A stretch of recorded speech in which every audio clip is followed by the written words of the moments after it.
Before we start today's show, we want to invite you to stick around at the end of the episode to enjoy a preview of a new podcast that premieres on July 14th.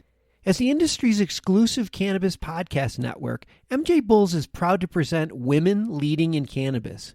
Join host Kira Reed each week for inspirational discussions with women who are leading the cannabis industry.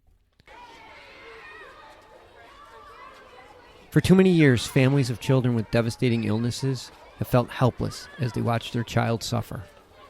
Today, they're taking matters into their own hands and finally finding relief treating their child with cannabis.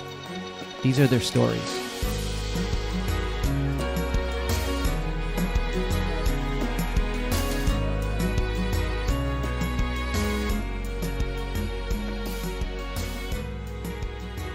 Welcome to another episode of Love and Cannabis. I am Nina Simmons. And I am Osiris Steffen. And we are the proud parents of Aiden Steffen. Hey guys, welcome to another episode. Thanks for tuning in. Oh man, I'm really excited tonight as well. We have a new guest on. Gentleman I met not too long ago, and we just kind of hit it off. He lives in New York, Brooklyn to be exact. Brooklyn. Yes. His name is Oren Levy. Is that correct? I pronounced the last name correct? Yeah, Oren Levy, Oren Levy, whichever one. Yeah. Tomato. Yeah. Yeah. Cool. The one thing I have to say about this industry is you meet a lot of grounded people, brothers and sisters of all shapes, sizes, and colors, just like down to earth and really are about helping people. And this guy's energy and this personality is just that. I mean, we just met each other out of the blue, reached out to him, and we just started talking, and we just it just hit it off. And it was like, wow, I got to keep in touch with this guy. And I learned a lot from him in a short period of time, and I'm hoping you guys will learn something from him as well. So his company is called Green Angel CBD, based out in Brooklyn, New York, my old hometown. So it's great to even have him here and him taking the time out to really speak to us about his journey into the industry, his work, how he's been helping people, and also how the system tried to give him the business and he fought back, which is an amazing story because he actually made the news on this. So I can't wait to hear the story. So without further ado, Oren Levy, what's up, brother? Hey, what's up, Osiris? How are you? Thank you for the introduction. Thank you for your wife for having me on the show. I appreciate it. How's everybody doing tonight? You doing all right? Trying to hang in there? We were doing, with this quarantine, we're all trying to stay sane. We're no longer in quarantine. We're in phase one. Oh, sorry. We're in phase one. Whichever what the hell that means. Yeah. We're in phase one. We have no idea what that means. We were already out anyway. So yeah, me and Osiris still running around anyway. We have things to do. Yeah, right. Shaking hands, giving hugs. Yeah, we have more important things to do than get stuck in our house. Yeah. It's called living. So, Oren, I just wanted to ask you a few questions. Sure. How did you get into the CBD business? So I'm actually a licensed recovery coach, which is kind of like a drug counselor. Wow. And in one of the classes, they spoke about if your client wants natural medicine for them, find it. Wow. And something clicked in my mind. I said, what kind of natural medicine could actually help someone with addiction? And I started studying. I'm one of these guys where if I have something on my mind, I want to study and find the answer. Wow. So I would stay up for days and nights and just searching and searching and searching. And I came across this herb called kratom, which is another natural medicine that gets people off of opioids. The number one reason why people don't come off the opioids is because the withdrawal symptoms are horrible. Yes. And this herb eliminates all the withdrawal symptoms. And it's 100% natural. Please say it again so everyone can hear it. What was the name of the? Kratom, Kratom. I'm familiar with it, yes. And that gets people off of drugs. It's also used as an alternative to pain medication. Oh. So I was in that business for about, a few months. This was, about 8 years ago. And then I stumbled across CBD also, and I heard it works miracles for cancer and anxiety. So the way I started both my businesses is I bought about $80 worth of the kratom, and I gave it all out for free, right? And I told people, look, I'm going to give it to you for free. Only thing I want from you is feedback and a testimony. So I started getting these beautiful testimonies on how Kratom got this person off of heroin, or Kratom got this person off of opioids, Wow. or Kratom got this person off of this. And I was like, wait a second, what is this stuff? I said, how is this even possible? How come I never heard about this herb? And then through that, I incorporated CBD into like my pile of tools, right? Those are tools in my weaponry, right? I wanted to get people off of drugs, and now I found a way that I can get more people off of drugs using natural medicine across the border, like all over the world. I can help people. So I slowly changed over from drug counselor to natural medicine guy, and that's how I started. Wow. And I'm really good at it. I figured out I'm really, really good at natural medicine. Like, I don't just deal with CBD and kratom. I deal with a whole bunch of different herbs that actually help people. So I truly believe in natural medicine. I know it's out there. I know God, even in the Bible, they said the medicine comes from the ground, the medicine comes from the earth. Yes. So it's there. We just have to find it, and we just have to be very careful, because if we find the right kind of thing, you can automatically disappear off the world, right? Because there's a lot of people that don't want you finding the right thing that'll cure somebody, right? True. Or doesn't want you finding that herb that can stop addiction, or that herb that can kill cancer, or that herb that can kill epilepsy, or whatever it is, right? There's other people, the powers that be, that the pharmaceutical companies, like, they don't like me. And you can read about me. You can just type in Oren Levy or Green Angel CBD or my other company, Red Devil Kratom, and you'll see how many issues we have with the government just for helping people. So that's how I got into it. Well, can you share a story of what you experienced when you were helping someone and it came back and they're like, hey, gotta stop? Yes. So with the kratom business, I have a few of them. You know of a few of them also, Osiris. So the first one is when I was dealing with the kratom, and what happened is I started getting very popular, and what happened is somehow the FDA and the pharmaceutical teamed up, and they shut down all my social media. They froze my bank accounts. They put me on a blacklist, never to open up a credit card processor again, because they knew I was an online company. What's the best way to get rid of an online company?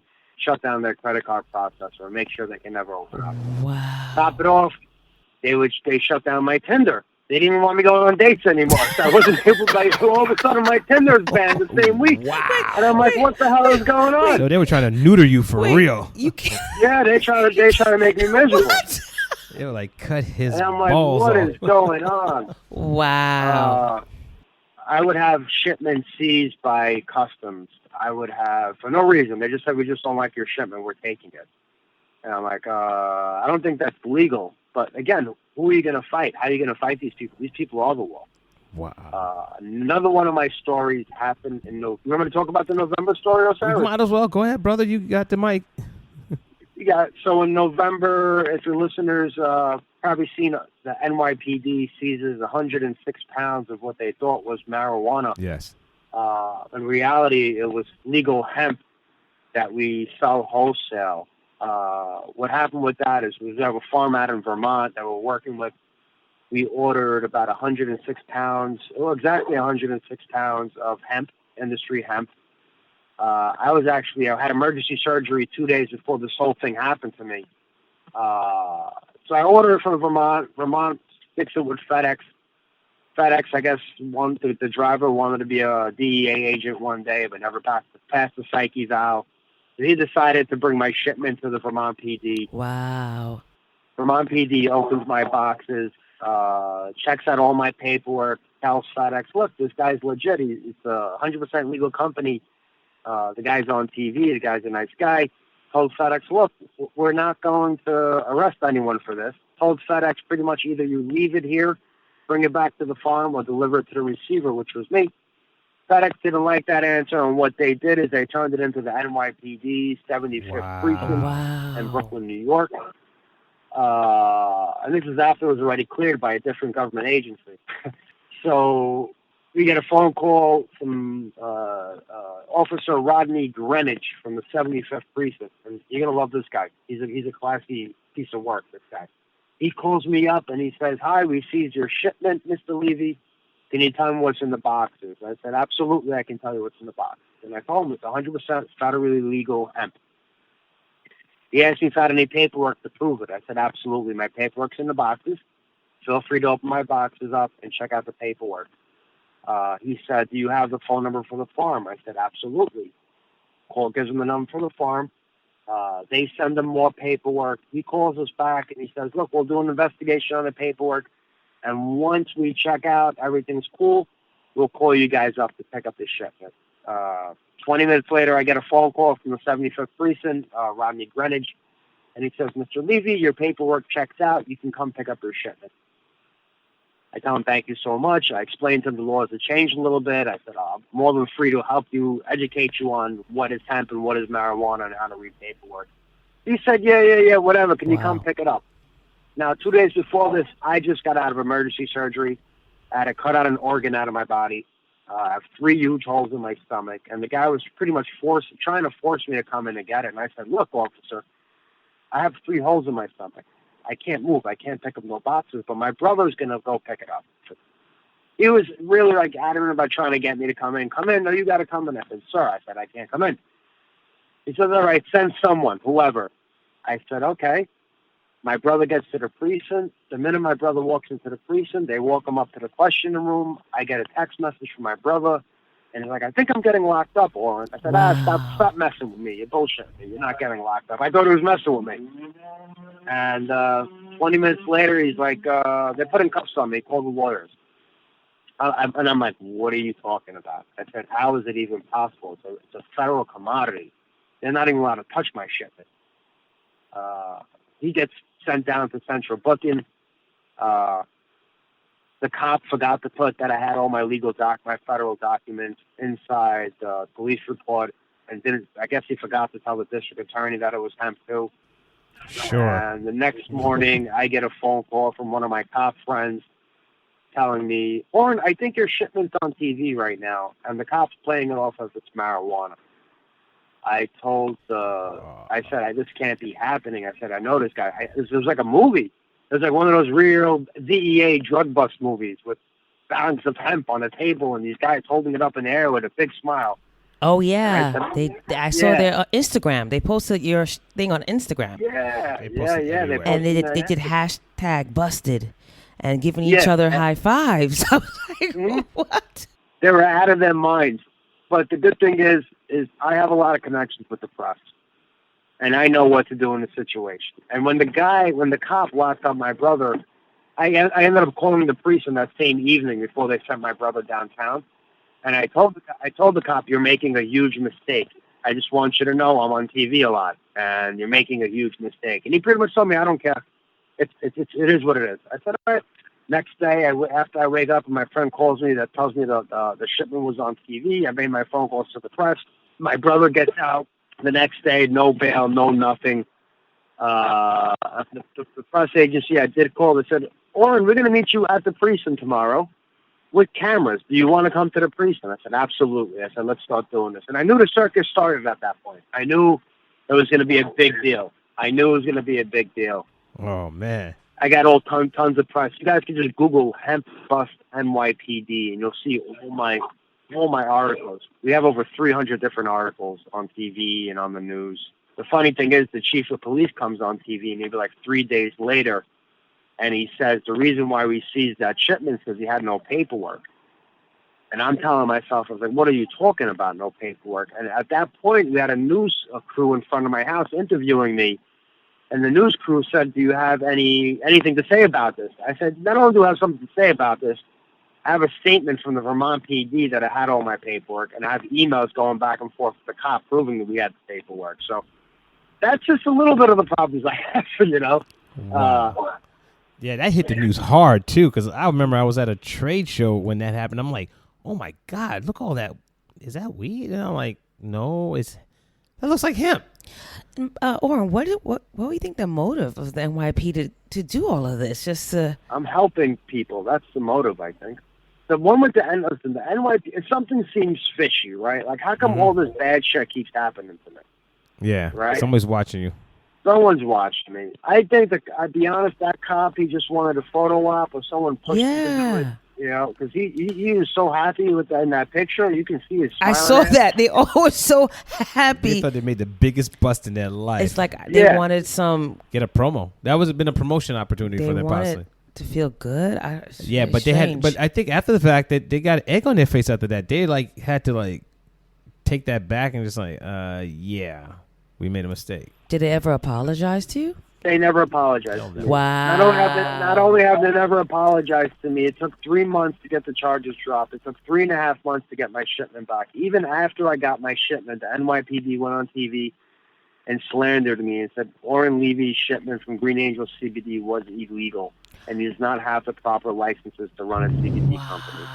So you gave me back 106 pounds of an illegal product and I don't have licenses. I said, what about those licenses we gave you? It was a big lie. It was a big lie. Well, it was a way to destroy me. It was a way to destroy me. Well, yeah, they had to save their credibility. But the thing is, if they're telling you it's illegal, but they still give it back to you, so who's lying? Mm-hmm. So they cut off their nose to spite their face, basically. Pretty much. And then after that, we hit him with a lawsuit. We hit him with a $20 million lawsuit right now. Ooh, they're gonna feel that for a while. Oh yeah. To top it off, the other day I remember we made a bunch of complaints on these cops, and I called up the priest the other day, and the priest and supervisor deemed both these cops no wrongdoing, like they did nothing wrong. And I told myself, where did all my paperwork? Just walked off on its own, federal documents, walked off. Oh, I don't know. I said, you guys know, you're covering up. Wow. You know? So basically, people note. You in New York City, make sure you have your paperwork together because these guys, make sure you have copies on your phone. Make sure you have copies in your car. Just have copies everywhere. But it seems like you have to have connections. Like you said, Oren, you knew people, right? Is that what really helped you, right? Yeah, well, with the press, I was lucky enough to know what to do with the press. What to do, I was lucky enough to do. I made a lot of noise. Mm-hmm. I contacted over 50 different press agencies. And we had multiple, like I said, if you Google MBUS NYPD or you just Google Green Angel CBD, you'll see millions of stories out there. And like I said, I didn't want that. I wanted to take that Pride picture of his away. I didn't want him to have that Mr. Pride. I did a huge bust. We made him look like clowns. Yeah, you did. Basically, you did. You did. Oh my God. You did. We laughed. Yeah, I was definitely laughing. It was hilarious. Like, why? Like they put it on Instagram right away. I was like, what? Yeah, they were hitting social media up only to be like taking it down. I think they took it down once they found out everything was like, oh, legit. They're like, okay. They took it down. But the funny thing is, one picture's still up on their Twitter. Oh, really? Which I think is hysterical. Yeah, and we went to a deposition, and even the lawyer for the state told me, the picture's still up, Mr. Levy? I said, yep. She shakes her head. She's like, I can't believe it. Like even the deposition, the lady knew the lawyer for the state knew what was up, right? They know they were wrong. It's so hard for them to apologize. That's the issue with what's going on in the world right now. The world right now is pissed off at cops for a reason, right? Yeah, egos. Because cops that do the wrong thing get away with it, and unfortunately, good cops pay for bad cops nonsense. I agree. And you're right. There are some good cops, a lot of good cops out there. Yeah, I agree. There's a lot of good cops. Listen, cops don't take these jobs to be scumbags, but unfortunately, you have the bad apples in the bunch, and they're not held accountable. Look, the guy who killed George Floyd had 16 complaints on him. 16 complaints. He should have never had his badge or gun anymore. Yeah. The cop that locked me up was sued 1 or 2 times and had multiple complaints on him. Wow. He was sued back in 2014 for falsely arresting, tampering with evidence, putting down charges that didn't exist on a report. Does that make sense? He's doing the same thing to me. So he should not be a cop. Well, he was trying to set you up. The cop over the phone was telling you, come on in, come in. So he knew in his mind that he was going to trap you. Well, he didn't trap him.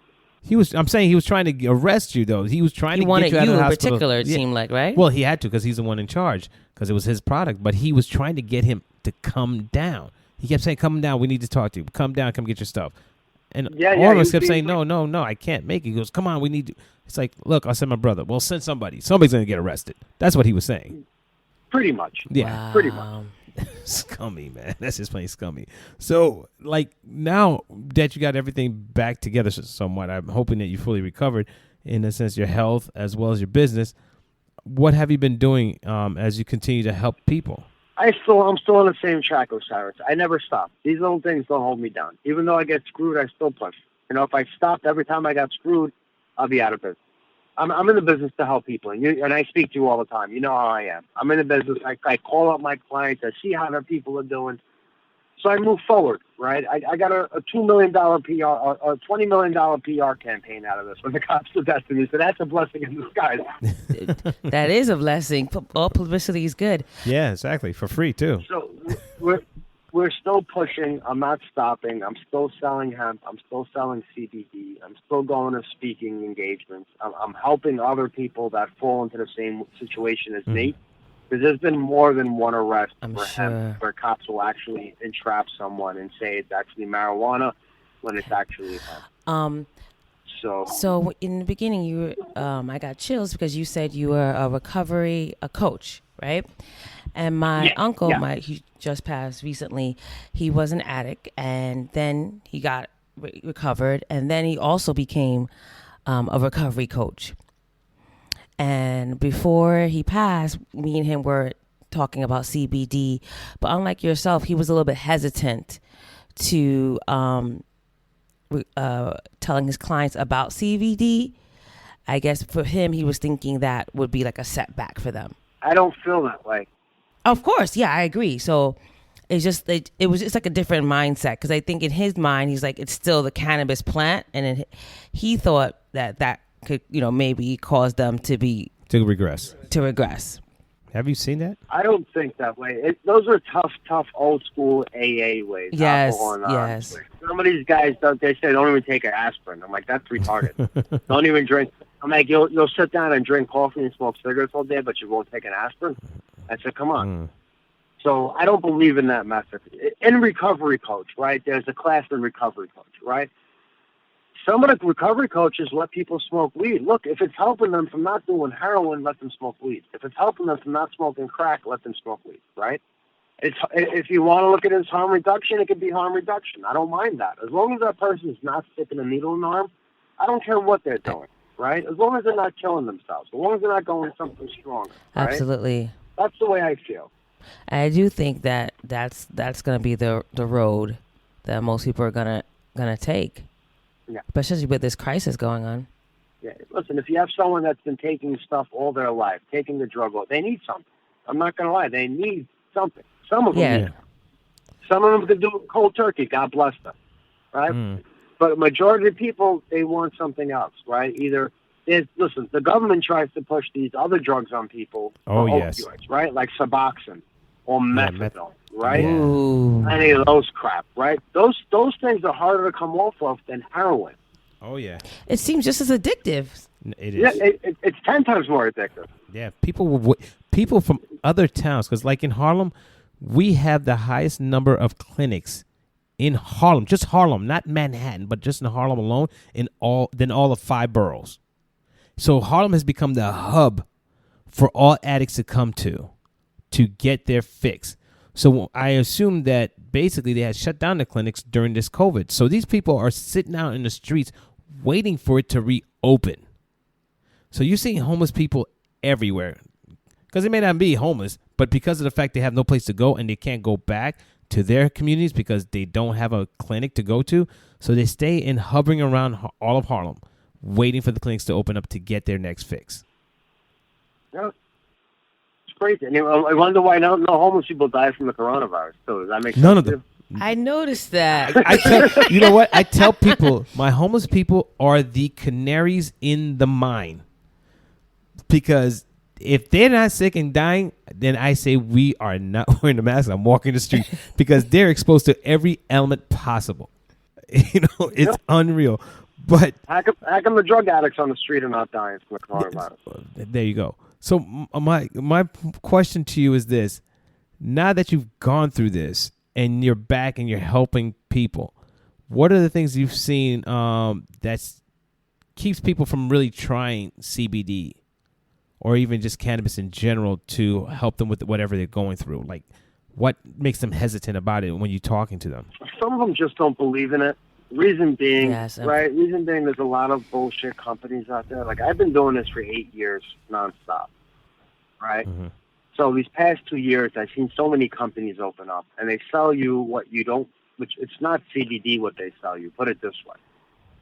So there's a lot of snake oil on the market, and that's one thing that stops people because people are like, oh, CBD is bullshit, right? Well, CBD is not bullshit, but you got to find the right kind, right? That's the thing with it, right? So I have seen people that come to me, and you can Google me, and you can see my reviews, and you'll see what people say. People have gotten better with my stuff. People have gotten better. You know, you go to these smoke shops, and you go to these gas stations, and you go to these stores, and everybody's selling CBD today. And I'm like, what? Yeah. Why would you buy CBD at a gas station? Like, this is supposed to be a medicine. You're turning it into shit. Exactly. So a lot of the stuff what they're selling you is it's not real CBD. It's either hemp seed oil or hemp stem oil. They're just giving you straight up melatonin and telling you it's CBD. So I noticed that. Yeah, so it has to be a lot of education, and the clientele and the population right now is not educated on CBD. They see CBD and they think CBD is CBD when it's not. It's just like regular cannabis, right? You have your good weed, you have your Mexican brick weed, or you have your Cali stuff that looks beautiful. So Gotcha. you know. I saw that you use mainly the flower. You don't use the whole plant, or you use mainly the flower. What'd you say? For your product, is it mainly flower, or is it the whole? Yeah, so exactly.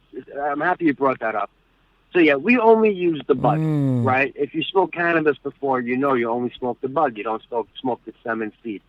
Same thing when it comes to CBD. The flower should be extracted only. The stem and the seed are garbage. You don't need it, right? Also, what we do with our products is our oils come directly from Amsterdam. I love American product. I believe in American product, but these guys have been doing it for 6 generations, the farm out there we have, and that's almost 400 years of experience. I trust their stuff. My mom uses my CBD. That's how much I trust. And then with my CBD, you'll see most companies that tell you to take full dropper full, right? With our CBD, tiny drops, 3 to 4 tiny drops. Now, medically speaking, your body cannot absorb a full dropper full. Your body cannot absorb half a full dropper full. Reason being, it has to be taken sublingually, right? And we don't have a straw underneath our tongue. We have a tiny, tiny vein that sucks up stuff little by little. If you put a full dropper full underneath your tongue, you're swallowing most of it. And our bodies are not made of oil. Our bodies are made of water. Anytime you take an oil and directly swallow it, your body will only absorb 7 to 10% of it. The rest you pee out. So majority of the stuff is bullshit. Excuse my language, it's bullshit. You just got to, and I sit down with doctors, and doctors are telling me, how'd you learn this stuff? This is like body science and shit. I said, because I study. I want to help people. I want to make sure they get the right medicine they need. I want them to get better. Got you. So let me ask you a question then. Thinking about looking at cannabis as a medicine, I have in the past, I've been thinking, we have to be very careful in labeling that, because I can see the FDA coming around saying, well, since CBD is a medicine, because we've been preaching that, well, then those wearing lab coats, those who are certified doctors or whatever case, should be in charge of prescribing it and should be the only ones handling it. And they would take it away from a person like yourself from doing the good work that you're doing.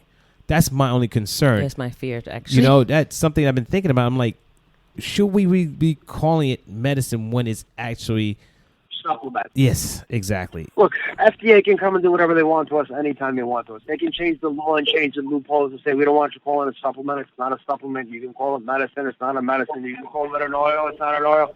They'll find ways to screw us one way or another if they want to screw us. Yeah. Right? Point taken. As far as doctors taking over and all these big people taking over, most likely that's going to happen once they do recreational. Reason being is tax money, right? So when they do recreational, tax comes in, and then the guys like me might get wiped out. We might not get wiped out. We don't know. We don't know yet until it happens. So it'll be taxed both ways. So you'll get the tax for the recreational and the medicinal. Exactly. And then if we don't do it because they're going to want to tax us too. Remember that. So then what they can do is they can see like cigarettes. You know, people selling untaxed cigarettes. They can pull that move on me if they want to. Oh, wow. So you pretty much have to anticipate the next move and be ahead of the game. Pretty much. You just got to wait and see what happens and adapt to this environment we're in. So do you have any other products? I mean, other than CBD, like what formulas are you using? Let me step back. What is your process, or the company that you deal with, what is their process to extracting from the flower? Are they doing CO2? So they're doing it. Butane? CO2, Okay. of course. We don't use CO2. We don't use any chemicals. Everything's organic we carry. I don't believe in chemicals. There shouldn't be chemicals in a natural plant. I don't believe in it, right? If you have something that's perfect, why mess with it? Why add shit to it? So we have you see my website. You go to greenangeloil.com. We have everything we have is extracted from buds. I don't believe in stem and seed. I think it's bullshit. We have vape cartridges. We have salves. We have our 1,000 milligram oil, and we also have a patent formula, water soluble formula. It's a 2-part compound. Both parts are organic. It's 1 part pure CBD paste that's extracted from the flower, and then it's our organic formula. So we're able to take any oil base and turn it water soluble. Now, what that means is, instead of your body only absorbing 5 to 7%, we have a formula where you can take it and your body will absorb up to 100%, and you don't have to leave it underneath your tongue. Yeah, so we're doing our thing. Like I was telling Osiris, and I was telling you, my main job is to get people better. I like to see when I get a review that says this guy Oren, he got my son better. He's having no seizures anymore, or my mother's cancer is going away miraculously, or I can finally walk, or I can finally sleep because of his medicine. So I'm very passionate, as you can tell. Oh, it's great. I'm very passionate about what I do. So just explain. So I'm very interested in the water soluble. So that makes it easier. Okay. The bioavailability becomes 100% in water versus in oil. Yeah, so it is 100. You're right. You got your lingo down. It's 100, almost 100% bioavailability, which is 100% correct. So that could be added to water directly in the mouth. You can't smoke it, right? So that could be added to food, added to drinks, added to anything. And your body will absorb up to 100% of it. And you don't have to leave it underneath your tongue. Wow, because that's for kids, like we try with our son, the holding it under the tongue for 30 seconds is a challenge. It's basically close to impossible. You need it. You need it more than 30 seconds. You need at least 2 minutes. Yeah. That's not happening. It's not happening. He's like, I'm ready to swallow it. I can't do it. He's like, He's ready to swallow it within the first 10 seconds. And ours doesn't taste so. Our oil, it tastes very potent. You tasted it, right, Osiris? yeah, I tasted it as well too. As well as the paste. We used the paste. The paste we used it when we had like an emergency, like if you have that a worked really grandma well. Oh, the paste in is the beautiful. middle of the night. Yeah, right it works under- really well. What we did was we rub it in his gums. There you go. That paste is very strong. Yeah, so we use not like a pin Like a rice, size, like yeah, a rice size, and just rubbed it in his gums. Because the thing is, he's in the middle of a seizure, so he's not putting anything under his tongue. So we just rub it right under his gum, and then after like 30 seconds or so, it starts to settle down, and then he's done. That's great. I love hearing that. I love hearing that. Yeah. And that's why I'm in business. I'm in business now. Look how I got into this business. I got into business from helping people. I wanted to be a recovery coach. And I just morphed to something else where I can help more people all over the world now, That's awesome, That's brother. wonderful. So as a parent and they're interested in giving their child CBD, how should they, and like you said, there's so many companies on the market, how should they evaluate a CBD company? Like what things should they look out for? Well, first of all is labs. You want to look at labs. Labs, yes. Right? You want to ask their extraction method. You want to see how they're extracting, what they're extracting.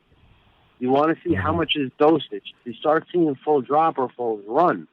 If you start seeing CBD that's completely clear, run. Don't buy it, right? Because if it's completely clear, most likely you're getting either something called isolate or you're getting really, really watered down stuff. Always look for high milligrams. Those 100 milligram bottles, 200 milligram bottles is useless. The recommended dosage of CBD has to be 25 milligrams per dose at least, 3 times a day. So if you buy a 200 milligram bottle, it's done in 2 days, right? So there's a lot of scams. And if people knew what I knew, they'll be like, oh, my God, I never want to try CBD, Yeah. Like, for example, Cyrus came home from one of his shows, and it was a company that had for sleep. And I said, this thing is mainly melatonin. That's why you're sleeping. It's not because of the CBD. Yeah, I've seen that. Because the melatonin they put in there. That's why. Yeah. Yeah, and the other one, too, there was like for back pain, there's like a rub, but it was methanol. Yeah, it's basically like Yeah, it was like Ben Gay. Ben Gay with a little bit of CBD. Yeah. So that's not No, that's not effective. No, there's so much bullshit on the market. Like these past 2 years, all the vultures came out. When Trump legalized hemp, when the Farm Bill passed, you got every vulture and their mother trying to come out, right? Mm-hmm. And I see a lot of them. And a lot of them, when they came out, they asked me to go into business with them. And I said, no, you're not in it for the right reason, right? Yeah.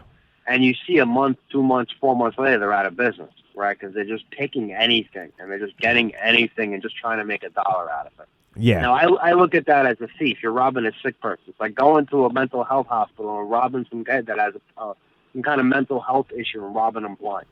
That's the way I look at that. It's horrible. And yeah, and going back to the labs, like I tell Osiris, like you have to know, especially if you're doing this for a medical reason, you have to know what you're putting in your body to the exact measurements. So if a company cannot produce lab reports, you're not using them.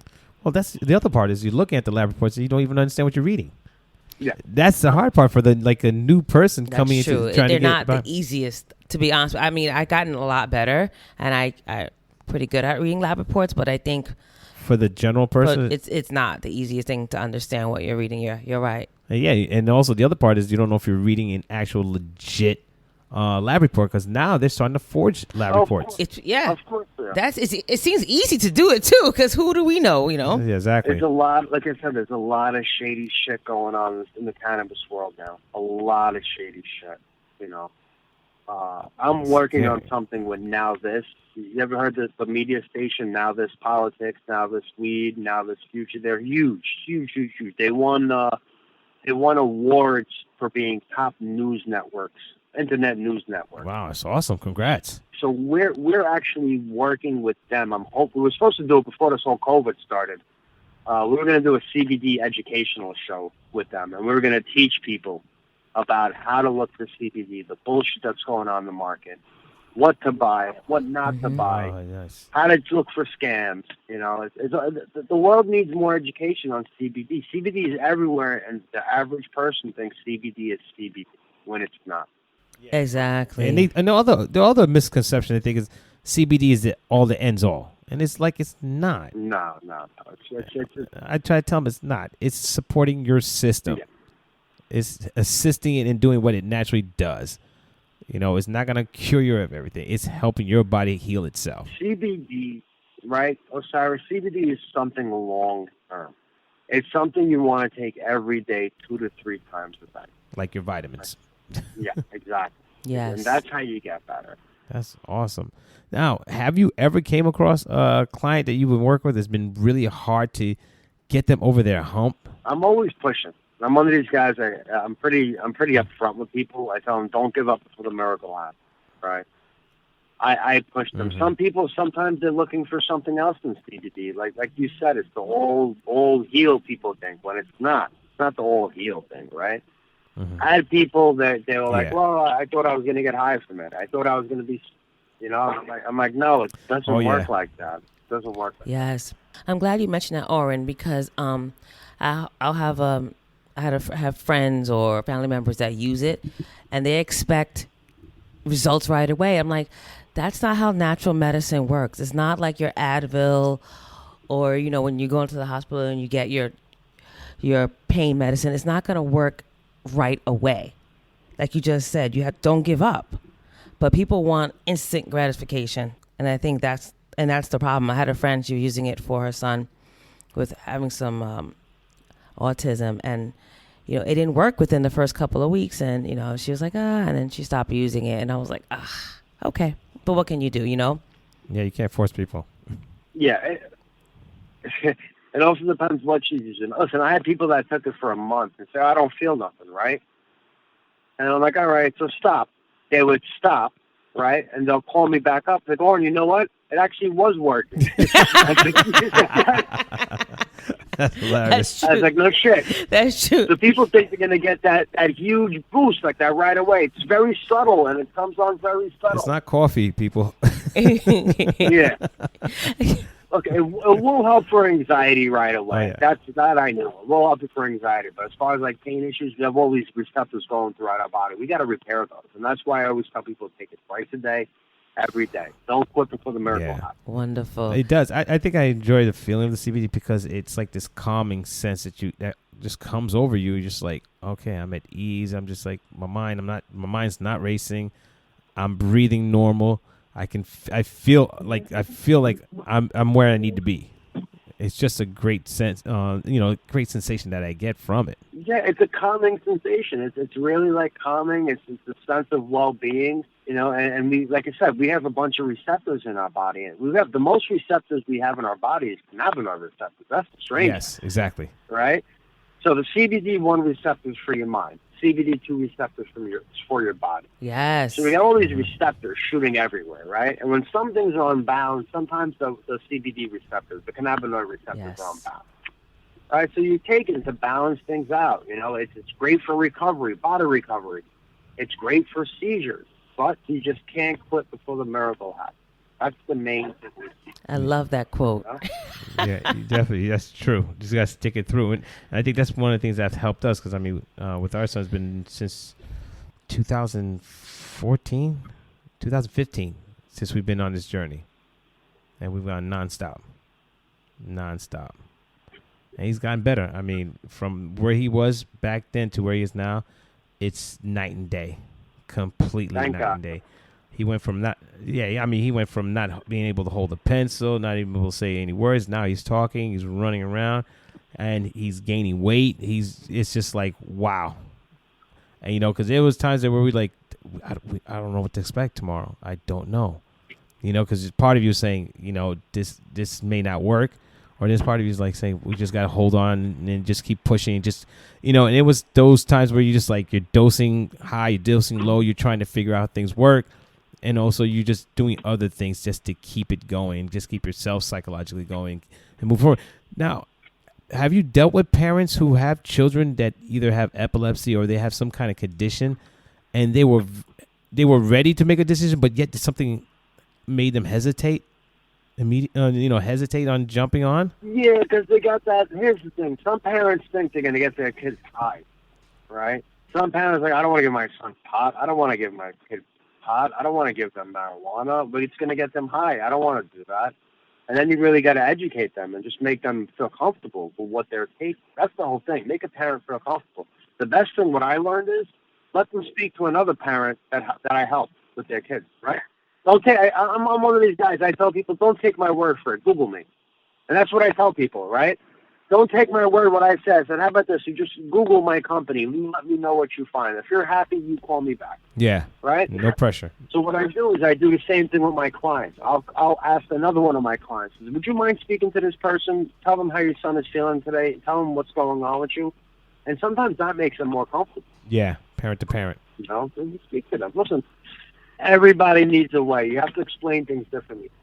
People get nervous, which I totally understand. It's cannabis. It's weed. Listen, the government taunted us with marijuana all our life. It's the daddy drug, right?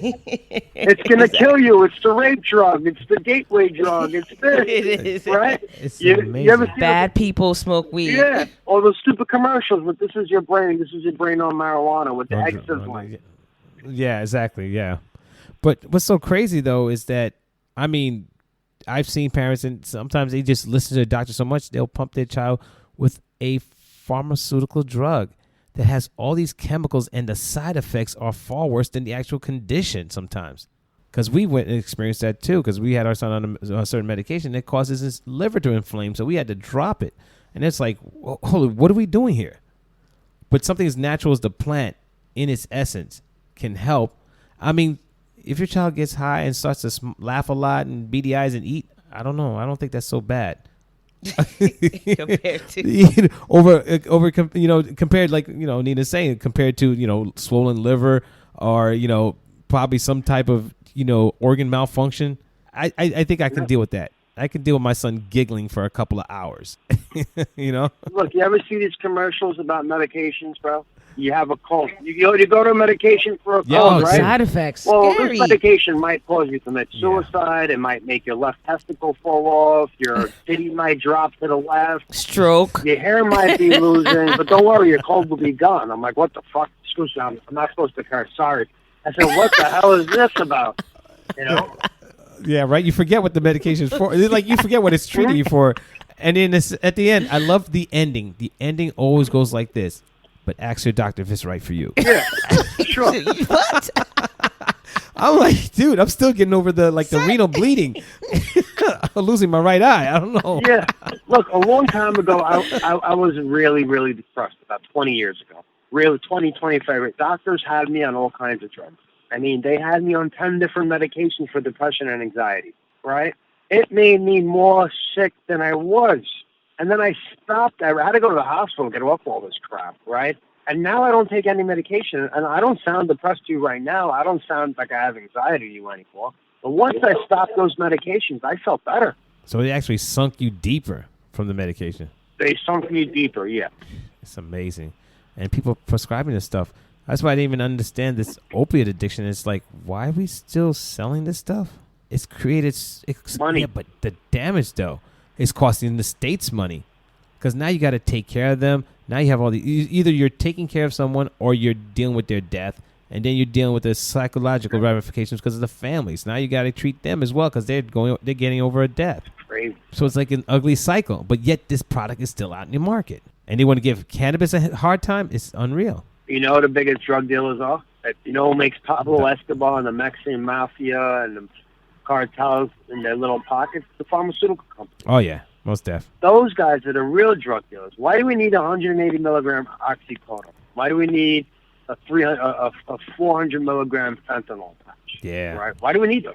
Why do we need fentanyl at all? Holy crap.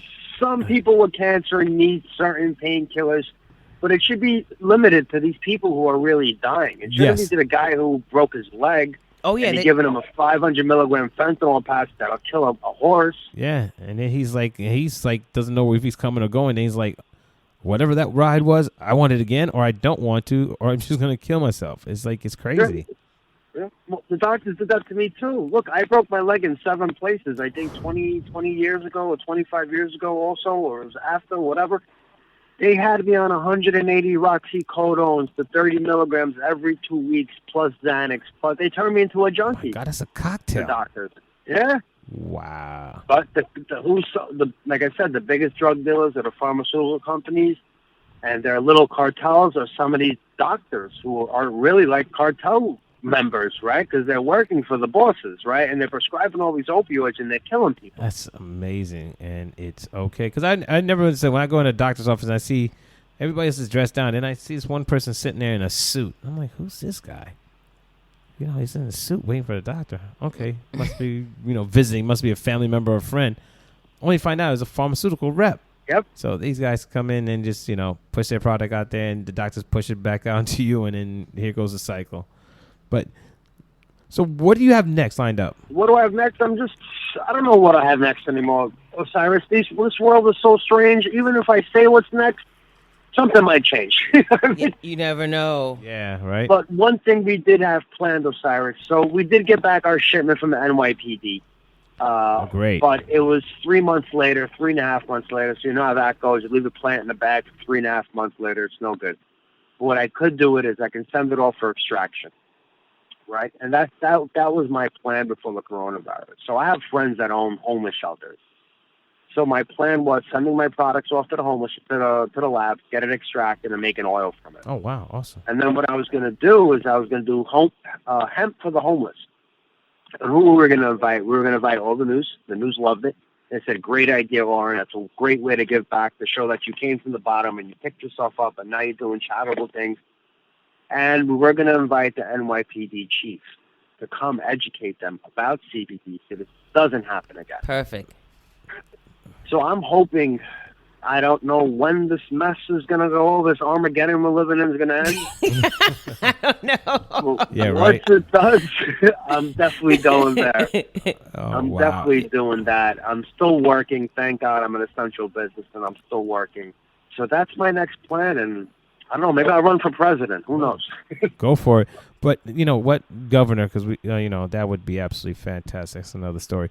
But you know what? Listen, if some of these governors are governors, I can be governor, bro. Some of these governors are complete assholes. Yeah, we'll get into that one another episode. But if you do, whenever you guys do that, for the community service, let us know because we would love to be there to support you in any way. 100%. I would love for you guys to do that. I love them. Like I said, let's see what happens with this coronavirus thing. For some reason, the numbers didn't spike, and we had over 1 million people on the street, which doesn't make sense to me. It doesn't make sense to right? me. They scared the shit out of us for 4 months or 3 months, telling us not to go out. Right? You're gonna kill your parents. You're gonna kill your grandparents. But then 2 weeks ago, I'm watching MSNBC, and they're telling me, go out and protest. Don't worry about the coronavirus. Yes. You have better, and this is coming out of doctor's mouth. You have better chances dying from a cop than you would the coronavirus. And I'm like, what the fuck is going on here? You wasted our time. 3 months. What's going? I said, you just took away 3 months of my life, and you're telling me I have better luck dying from a cop. I said that my chances dying from a cop passed November when they locked our asses up. I said those that's like once in a lifetime chance. Yeah, right. You already made it. So you beat that. Yeah, we beat that chance already. It's crazy. It is so crazy. Yo, Oren, so if people wanted to get in touch with you, how would they do so? How would our audience get in touch with you? Sure. So my phone, I give you my personal phone number. It's 718-669-5267. My website is greenangeloil.com. My Instagram is greenangelcbd. My Facebook is greenangelcbd. Awesome. Oren, brother, thank you very much for coming to join us. Definitely. Thank you, guys. Would definitely love to have you back on sometime in the future, but definitely keep us posted about this event once we get out of the lockdown. I mean, after probably in phase 3. Once we get to phase 3, we'll be able to, I don't understand the phases. I just don't.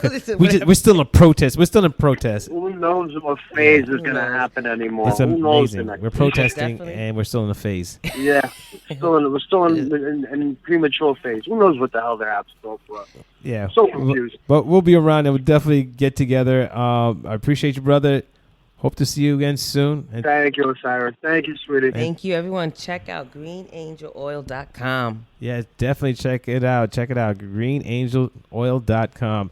And Oren, be well, be safe, and keep doing what you're doing for the people. Thank you, bro. God bless everybody that's listening. God bless you guys, too. Thank you, guys. Thank you. Have a good night. You too. Thank you for having me on. You're welcome anytime. Speak to you later. Bye-bye. Bye.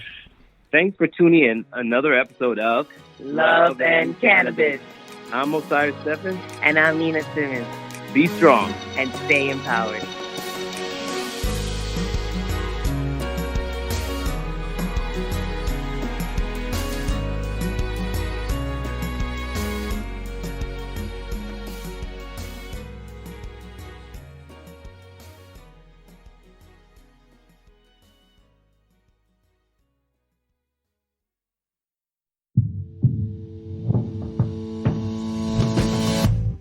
Tell me, boy, you make me so bored.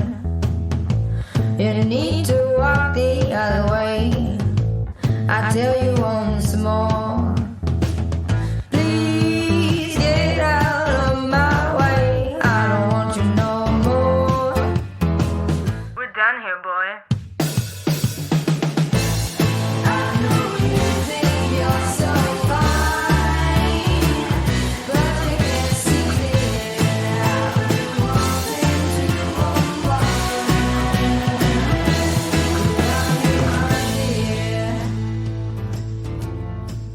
Hi, my name is Kira Reed, and I'd like to invite you to be inspired by the women who are leading in the cannabis industry. Each week, we will discuss empowerment, leadership, and what it means to be a woman in charge in marijuana, hemp, and CBD.